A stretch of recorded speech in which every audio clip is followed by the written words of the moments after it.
Hello, everyone. Just want to give you a little update on what's happening since the last video. Actually, I just posted the last video about an hour ago or so, somewhere in there. So I had my 10th chemo was this last Friday, the 14th. And since then, it's been pretty tough. It's changed. The areas of where my discomfort, my pain are, they're no longer my legs. It's now moved up to my upper body. My hands, the neuropathy is, it's pretty pronounced in my hands, and both my feet. My arms feel heavy and they ache. They ache the way my legs were aching, with my calves, my hamstrings, my quads, the way that discomfort, that amount of pain level, I don't have that level of pain yet, but it hurts. This hurts on both sides. I just, I'm kind of out of it, as you can tell. It takes a while to kind of process and put stuff together. From, I would say, my waist up, it's this is where all the discomfort is. My legs feel cool. I mean, they feel all right, you know. Whatever discomfort is there, it's completely manageable. It doesn't really bother me whatsoever. Going down the stairs, coming up the stairs, that's a different story. My legs are very weak, especially in the morning, very shaky. I go down one step at a time, nice and slow. Come up the stairs, one step at a time, nice and slow. So when was it? Sunday? No, yesterday. So Monday, wake up, don't feel well at all. Everything is just messed up.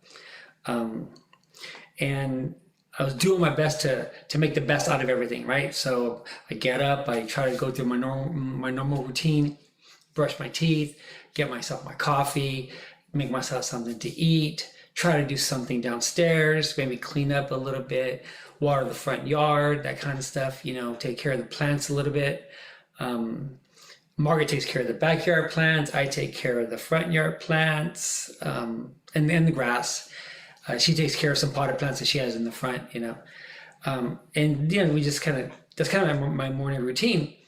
So I felt like I was doing pretty good. And then all of a sudden, like after 10 o'clock, it just hit. I came upstairs, went to sleep for a while, for about an hour, woke up feeling terrible, just stayed laying in bed, watched a movie on Tubi. I watched the Donnie Yang karate movie because I like Donnie Yang. And so I watched that, kind of dozed off a couple of times during that movie.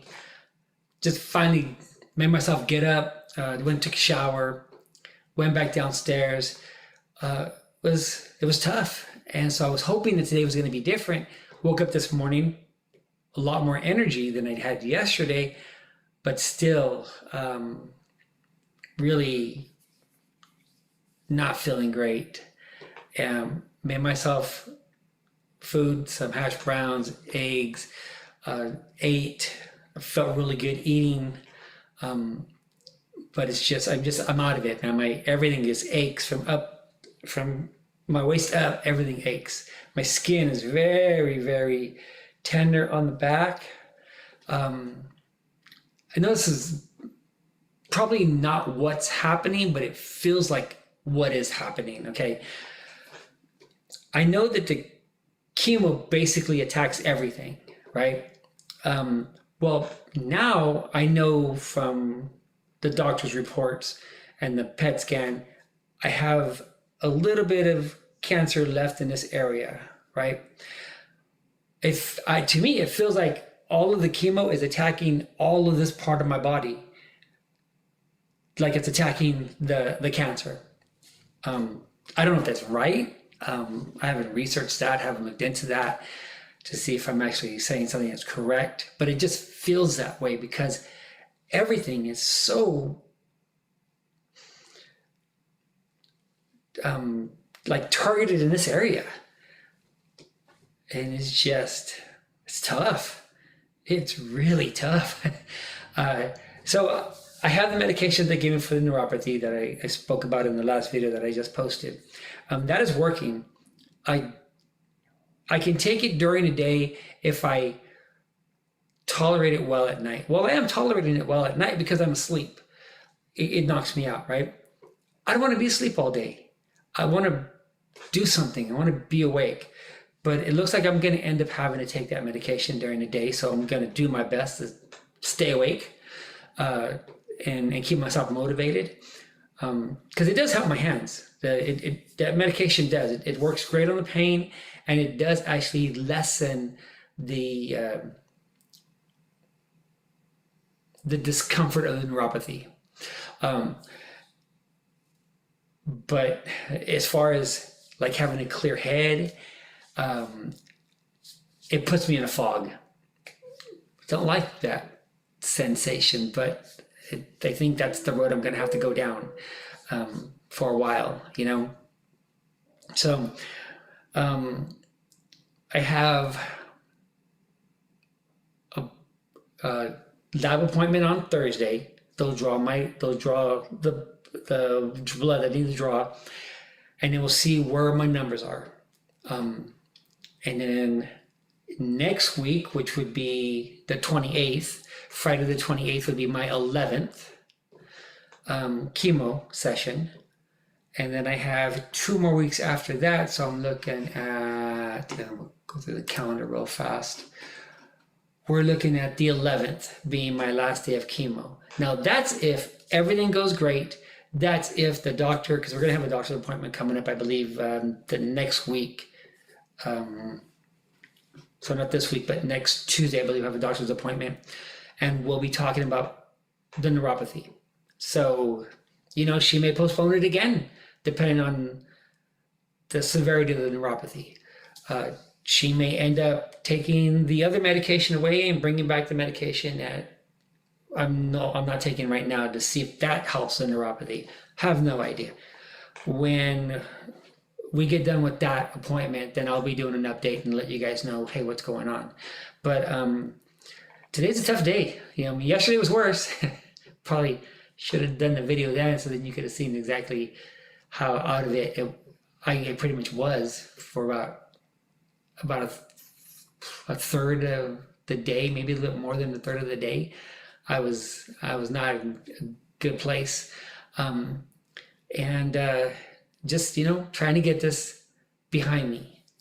Trying to stay as positive as possible, even though it's hard sometimes. You know, it's really hard sometimes. And I know I got a lot of people behind me. I got a lot of people praying for me, and that keeps me motivated. I see the comments that you guys leave on the updates that Margaret leaves. It means a lot, you know. I know my kids are worried and my grandkids are worried, and, you know, they're pushing for me, and that's huge. Of course, Margaret's right here with me all the time, making sure everything gets done, you know, and those are the things that keep me motivated, keep me fired up, keep me focused, and, you know, keep me pushing hard to get past this. You know, Margaret and I are already talking about, you know, where we're going to go. You know, we have anniversary coming up in March, be our 32nd anniversary. And, you know, we're going to go to Vegas because we love going to Vegas. And we're planning these things that we want to do, you know. And so it's like, there's a lot of motivation for me to get past this, you know, and just my desire alone, you know, to get past this and want to go on and live a long, productive life, you know, even though I'm 52 years old and stuff, and I still got a long way to go, you know.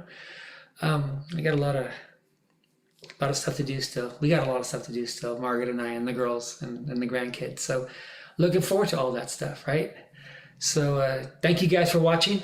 I'll let you know what happens after the next doctor's appointment, whether or not we're going to be mixing up the medications, whether or not we're going to be taking off both those medications. Maybe I'm in the position where I can take off those medications. Who knows? But thank you. Thank you for your support. Thank you for watching. And thank you for being there for us. We'll see you on the next one.